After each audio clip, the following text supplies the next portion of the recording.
Assalamualaikum warahmatullahi wabarakatuh. Bapak Ustadz yang kami hormati, jamaah yang insya Allah dirahmati oleh Allah Subhanahu wa Ta'ala. Setiap taklim, setiap pengajian dimanapun kita diingatkan agar tidak menggibah siapapun. Pertanyaan saya, karena kita sering lihat di TV, sering lihat di YouTube,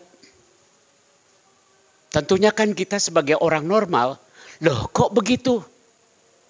Apakah saya termasuk gibah apabila mensikapi pejabat kita yang tidak cocok dengan aspirasi yang kita punya? Misalnya, pada saat dia kalau pejabat disumpah, itu selalu mengatakan untuk orang Islam, demi Allah, saya akan melaksanakan bla bla bla bla bla bla bla. Belum lagi setahun atau 2 tahun udah ketangkep sama KPK.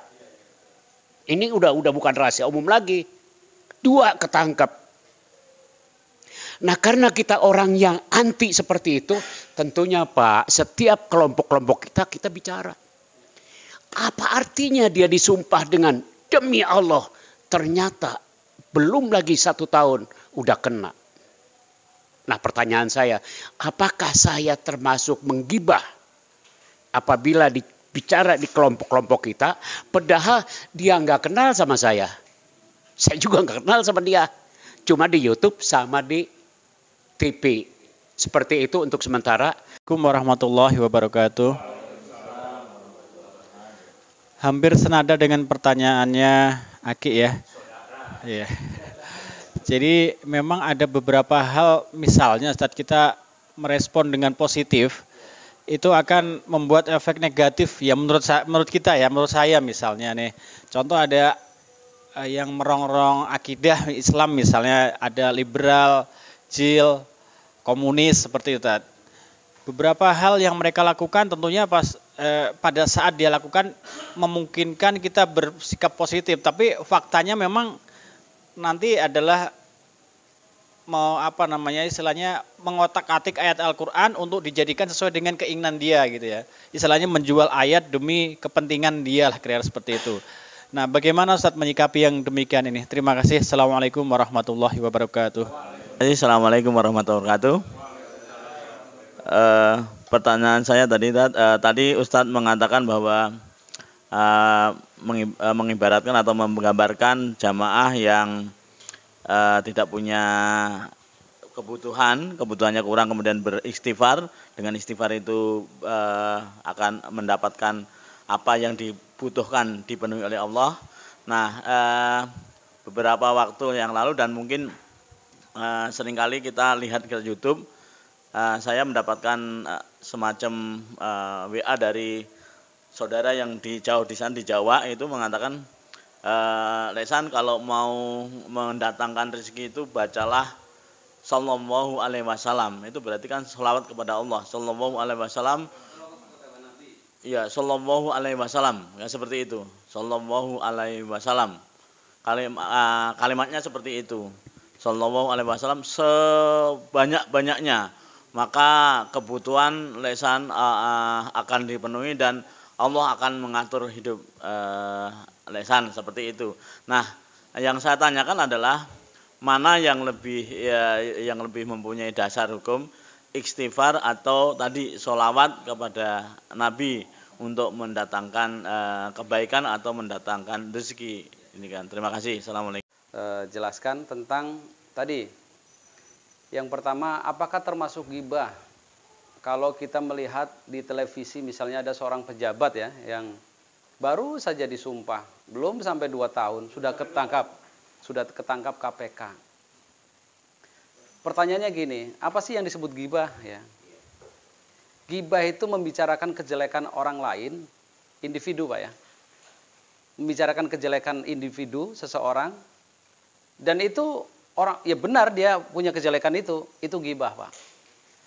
Tapi kalau membicarakan jabatan, ya seseorang punya jabatan kepemimpinan atau jabatan politik dan kita membicarakan tentang jabatan itu, sebagian ulama tidak mengatakan itu ghibah. Ya, sebagian ulama ya tidak mengatakan ghibah. Ya, artinya kita mengkritik atau tentang kebijakannya, tentang perilaku pejabatnya, bukan kepada individu. Tapi kalau kita mengenal seorang si A, si B jelas, kemudian kita bicarakan kejelekannya, ya kemudian itu ghibah. Kalau benar itu ghibah. Kalau nggak benar, fitnah. Ya, dua-duanya sama jeleknya. Itu kalau ghibah yang dimaksud ya dalam membicarakan individu atau seseorang yang memang dia melakukan kejelekan.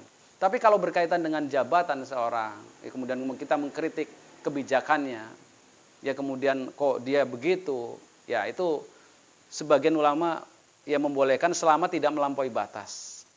Selama tidak melampaui batas. Jangan juga gini, kemudian membicarakan kejelekan terus diulang-ulang. Ya kalau di media kan ya berita apa yang supaya jadi ya trending gitu ya, trending topik akan diulang-ulang terus. Yang kitanya udah ya pikiran dan hati kita terus menerima hal-hal yang jelek. Kita harus mendeletnya, harus udahlah bersihkan, udah selesai. Karena itu mereka pun akan mendapatkan upah dan balasannya, Pak. Ya, ingat semua perbuatan manusia itu akan dibalas oleh Allah. Kullu nafsin bima kasabat rohina. Setiap orang pribadi ketika melakukan apapun dia dapat balasan dari Allah. Kalau dia melakukan kebaikan, dapat kebaikan. Karena Allah sebaik-baik pembalas kebaikan. Nggak mungkin ada yang lolos. Kalau dia melakukan kejelekan, dapat juga kejelekan, Pak. Ada gini, ada seorang pejabat, Pak. Dia pejabat, dia dihukum, katakanlah difitnah, untuk melakukan suatu kasus yang sebenarnya dia tidak lakukan. Yang dia tidak lakukan.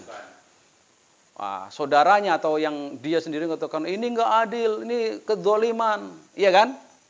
Pertanyaannya, apakah kalau itu kemudian sebenarnya hakikatnya dari Allah, Allah zalim kepada hambanya? Enggak. Bisa jadi dia melakukan kejahatan yang berapa tahun yang lalu tidak pernah tersentuh, tidak pernah terbongkar. Untuk suatu kasus yang dia tidak lakukan malah dia kena. Itu hukum Allah, Pak. Paham ya? Oh, jadi bisa jadi akan kena semua. Iya. Tunggu saatnya aja. Orang hukum Allah seperti itu kok. Kalau kebaikan pasti dapat kebaikan. Keburukan pasti dapat juga keburukan. Kalau gitu kita nggak boleh main-main. Iya nggak boleh. Itu satu ya Pak ya. Pertanyaan kedua dari Pak Ajak. Ya? Maaf. Ya? Ustaz bilang antara jabatan dan individu. Mm-mm. Sebenarnya yang terjadi itu udah paket, Pak Ustaz. Nggak mungkin dia punya jabatan kalau nggak dasar individu. Individunya kan kita suka menoleh ke belakang. Oh ya pantas. Soalnya kan dia dianu. Ini satu paket itu Pak Ustaz. Antara individu dan jabatan. Oh ya pantas. Soalnya kan dulu dia dianu. Ya, saya paham. Jadi memang beda ya individu dengan jabatan itu. Jadi jabatan itu amanah, ada pertanggungjawabannya. Kalau individunya lihat orangnya, ya karakter orang. Tadi orangnya itu akan dapat balasan. Jabatannya juga akan dapat balasan. Di mana nanti dapat? Di akhirat. Kalau dia sebelum meninggal tuh nggak bertobat, ya ada hukumannya. Nah, dia udah korupsi gimana itu Pak Ustadz? Tenang aja, kita nggak usah juga, oh dia korupsi kok dihukum segitu kan kadang kita ini berapa tahun ini kok korupsi sekian nggak adil ini, enggak. Ya pasti Allah adil. Kalaupun dia tidak disita KPK uangnya yang sekian miliar yang kemudian ya disembunyikan lah, ya diambil sama Allah dengan cara-cara Allah. Nanti istrinya sakit, anaknya kena kasus, akhirnya habis juga tuh Pak yang disimpan tadi. Tenang aja makanya, ya nggak usah gimana ini nggak adil. Allah maha adil. Allah maha tahu yang disembunyikan di mana juga. Biar rekeningnya di Swiss ketahuan Pak sama Allah. Diambil nanti dengan cara-cara Allah. Makanya tenang aja itu. Itu ya barangkali Pak ya. Kemudian yang kedua Pak Jagus ya. Mungkin sebenarnya hampir senada ya dengan pertanyaan. Tapi lebih fokusnya kepada apa berarti tadi? Oh iya baik. Ada liberal dan lain sebagainya ya. Ya memang benar ya. Islam ini ya mendekati akhir zaman seperti orang kalau menggenggam Islam itu seperti menggenggam bara api. Ya, orang yang megang kuat-kuat tuh panas pengennya dilepasan aja ya. Ya benar, ketika orang itu tauhidnya istilahnya menyerempet tauhid ya. Ini kita agak geram misalnya. Boleh kita protes, bentuk protes ini nggak benar, ya. Dan di luar tauhid sebagian ulama besar ya, ulama usul fiqh misalnya, ini sifatnya dzonni, fikih, bisa beda pendapat fikih ya, madzhab A, B, C ya, itu beda. Dan kita untuk wilayah-wilayah yang dzonni itu apa? Relatif, yang bisa berubah dengan seiring perkembangan zaman. Itu kita nggak usah apa istilahnya kekeh dengan idealisme yang paling benar adalah fikihnya siapa atau yang paling benar ibadahnya kita, nggak usah. Karena itu sifatnya ranah dzonni. Tapi kalau misalnya masalah tauhid yang memang itu udah qot'i, kita boleh istilahnya katakanlah tetap kekeh dengan pendapat kita istilahnya ya, tapi dengan ada bukti-bukti yang kuat ya, misalnya ada referensinya dan lain sebagainya. Karena cuman gini, banyak di sosial media itu orang tuh dia share informasi, kelihatan tulisannya baik ya, bagus. Tetapi sebenarnya kurang kuat referensinya. Ya kalau saya punya mahasiswa di kampus itu, kalian boleh ngambil di internet apa untuk makalah dan lain sebagainya. Tapi tolong ada bukti kuat, referensinya harus jelas. Ada footnote-nya, catatan kaki. Karena kalau kalian mengambil makalah apapun dan tidak ada catatan kakinya, saya bilang itu makalah subuhat. Bisa jadi haram saya bilang. Kenapa? Iya nggak bisa dipertanggungjawabkan. Ini karangan kamu, nggak mungkin juga, ini bagus banget karangannya. Kok nggak ada catatan kaki? Catatan kaki, referensi itu sebagai bukti, ada pertanggungjawaban ilmiah. Ya, makanya, nah ini untuk mengurangi hal-hal yang kadang ramai ya di sosial media. Ya tadi, kadang hal-hal yang katakanlah sifatnya wilayah dzonni, ya dia udah share dan klaim kebenaran itu milik dia. Makanya Allah dalam Al-Quran, fala tuzakku anfusakum wa a'lamu bimani taqwa. Allah mengecam orang-orang yang menganggap dirinya paling benar, paling suci. Sesungguhnya Allah yang paling tahu siapa yang paling benar di antara kalian. Artinya apa? Ya sudah, itu hak prerogatif Allah untuk mengatakan si A, si B salah atau apa. Kalau kita di wilayah dzonni yang sifatnya relatif, janganlah kemudian kita mengklaim paling benar. Kalau untuk wilayah tauhid, itu ulama bersepakat ya, itu kalau tauhid nggak ada perbedaan. Tapi kalau yang sifatnya yang lain itu kita pasti ada perbedaan dan kita saling menghormati perbedaan. Ada yang berpikir kadang agak liberal, Pak. Teman-teman saya itu kan orang ahli usul fikih. Mungkin pemikirannya agak sedikit liberal juga. Ya. Kalau misalnya masalahnya fikih, saya nggak terlalu inilah. Tapi kalau tauhid saya protes juga tuh. Makanya saya bisa protes wilayah mana yang saya protes. Saya kalau masalah fikih berbeda fikih, boleh-boleh aja silahkan saya bilang. Ya kadang fikihnya nyeleneh gitu ya. Bayangkan, coba ini ada yang contoh fikih yang nyeleneh. Puasa Ramadan itu bagi orang yang haid boleh puasa Ramadan nggak? Hah?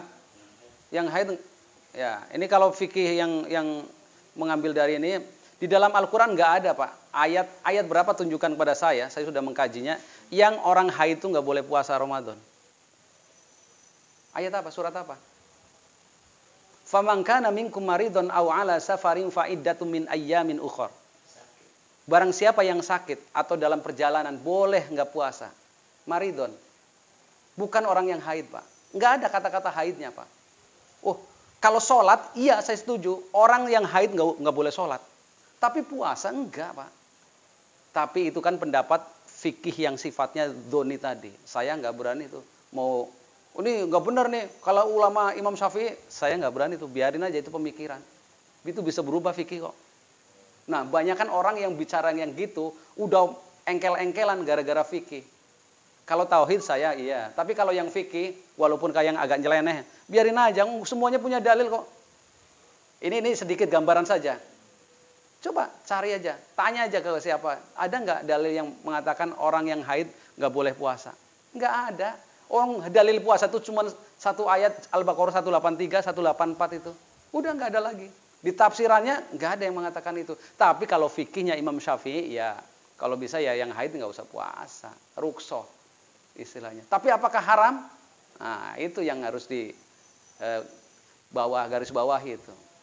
Ya itu satu. Itu fikih, makanya bisa orang berbeda. Nah kita kalau masalah fikih ya nggak usah terlalu istilahnya ditanggapin ngotot gitu karena masing-masing punya dalil. Tapi kalau masalah tauhid ya qot'i itu udah jelas saklek gitu ya. Itu barangkali untuk yang pemikiran karena banyak banget pemikiran-pemikiran yang agak nyeleneh. Tapi rata-rata orang-orang begitu akhirnya tobat juga, Pak. Akhirnya pemikirannya Ya jangankan mereka orang-orang yang kekinian ya. Sekaliber Imam Syafi'i ada qaul qadim dan qaul jadid, Pak. Qaul qadim itu perkataan-perkataan yang lama Imam Syafi'i sebelum Imam Syafi'i itu keliling dunia. Setelah keliling dunia, melihat oh di Mesir beda, di Madinah beda, di Irak berbeda juga tradisinya. Akhirnya ya ada fikih yang terbarukan. Maka di qaul jadid ada Imam Syafi'i mengatakan kalau ada pendapat yang lebih kuat daripada pendapatku, ya pendapat yang lebih kuat dari pendapatnya Imam Syafi'i, maka itulah madhabku. Ini menandakan beliau sangat tawadhu. Ya, padahal nggak ada yang lebih kuat dari Imam Syafi'i. Nggak ada yang lebih kuat karena Imam Syafi'i itu paling kuat ya. Ini menandakan tawadhunya dan menandakan memang fikih ini berkembang. Itu ya. Oke, kemudian yang ketiga pertanyaan dari Pak Santoso ya tentang lebih afdol mana antara banyak istighfar dan sholawat ya. Ya. Sebenarnya kalau kita lihatnya konteksnya dosa kita ya istighfar lah. Istighfar. Saya merasa banyak dosa Ustaz. Saya lebih nyaman istighfar. Ya istighfar. Saya sih udah sering istighfar Ustaz. Saya lebih nyaman dan menghayati sholawat. Ya sudah sholawat. Ya kayak orang minum obat. Ya minum obat. Obat itu tidak semuanya cocok bagi seseorang kan. Beda-beda tergantung berat badan, kemudian dia alergi enggak itu ya. Kalau senangnya sama salawat, ya sudah salawat saja. Ya, ada orang senang baca surat Al-Waqiah. Siang malam itu bagus enggak Ustaz? Ya bagus daripada enggak baca. Ya. Oh, gitu ya Ustaz. Iya. Ya ada juga Ustaz, saya pernah dengar Al-Waqiah itu kalau dibaca itu menghindarkan kefakiran. Insya Allah saya bilang, kenapa? Allah tergantung dari persangkaan hambanya. Oh iya ya, kalau nyangkanya saya dihindari dari kefakiran dengan baca serius ini, ya terhindarkan tadi pikiran dan hati. Oh sebenarnya dari pikiran dan hati ya, bukan Al-Waqiahnya saja. Ya Al-Waqiah itu bukan hanya untuk itu, lebih luas dari itu. Ya, lebih luas dari itu. Masa surat Al-Waqiah diturunkan supaya menghindarkan kefakiran doang? Ya lebih luas dari itu. Cuman kalau dia tuh pikirnya atau fokusnya ke sana, insya Allah dapat juga. Ya tergantung tuh. Memang artinya bagus banget ya Al-Waqiah ya. Makanya kalau orang pengen ya Allah mudah-mudahan diberikan ketenangan, tenang Pak dengan baca Al-Waqiah. Ya Allah mudah-mudahan dihindarkan dari kefakiran, insya Allah terhindarkan gitu. Ya, itu ya Pak Santoso ya. Baik, barangkali ada lagi? Mungkin mau ulas, memperdalam atau apa mungkin ini kayaknya Pak Ustadz. Tadi kan cara perbaiki hati dan pikiran dengan zikir ya, dengan berzikir. Jadi kalau ingin kebahagiaan dunia maka perbaiki hati dan pikiran kan. Cuman dalam fakta praktik di lapangan kadang-kadang kita bertolak belakang dengan hati kita. Kita padahal benci. Oh, gimana mau ngilanginnya kan? Aduh, kita sebel, kita apa gitu kan. Ada nggak kata kuncinya untuk hilang itu? Kembali bahagia kita, kembali pikiran bersih. Demikian. Terima kasih. Assalamualaikum warahmatullahi wabarakatuh. Baik, terima kasih Pak Firdaus telah menanyakan. Iya, pertanyaannya bagaimana ya? Hati ini untuk biar bersih nih. Karena bagaimana kita mau istilahnya ikhlas menerima kalau orang itu pernah menyakitin kita misalnya ya. Pernah katanya harus bersih hati. Aduh, berat banget nih. Ya. Inilah yang ada ayat barangkali untuk sebagai motivasi Pak Firdaus.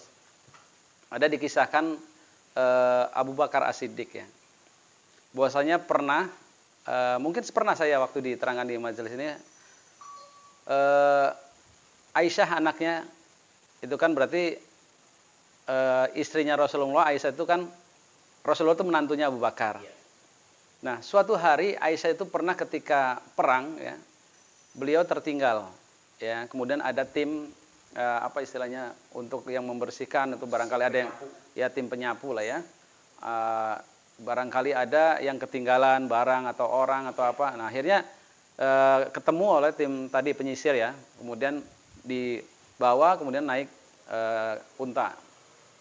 Kemudian terjadi desas-desus bahwasanya Aisyah itu melakukan serong dengan tadi tim penyisir tadi. Iya, desas-desus kemudian dibesar-besarkan oleh justru saudaranya Abu Bakar As-Siddiq. Dan saudaranya itu kebetulan sering dibantu oleh Abu Bakar As-Siddiq. Kita kalau sebagai Abu Bakar As-Siddiq marah nggak terhadap orang itu? Ini kok orang ditolongin, dikasih, kok dia tega-teganya memfitnah anak saya ya. Ini gimana? Akhirnya apa dia berjanji? Saya tidak akan memberikan sedekah kepada dia lagi. Gara-gara pernyataan itu, ya ini bikin status ibaratnya ya, kalau di sosial media, Abu Bakar bikin status. Allah bikin status.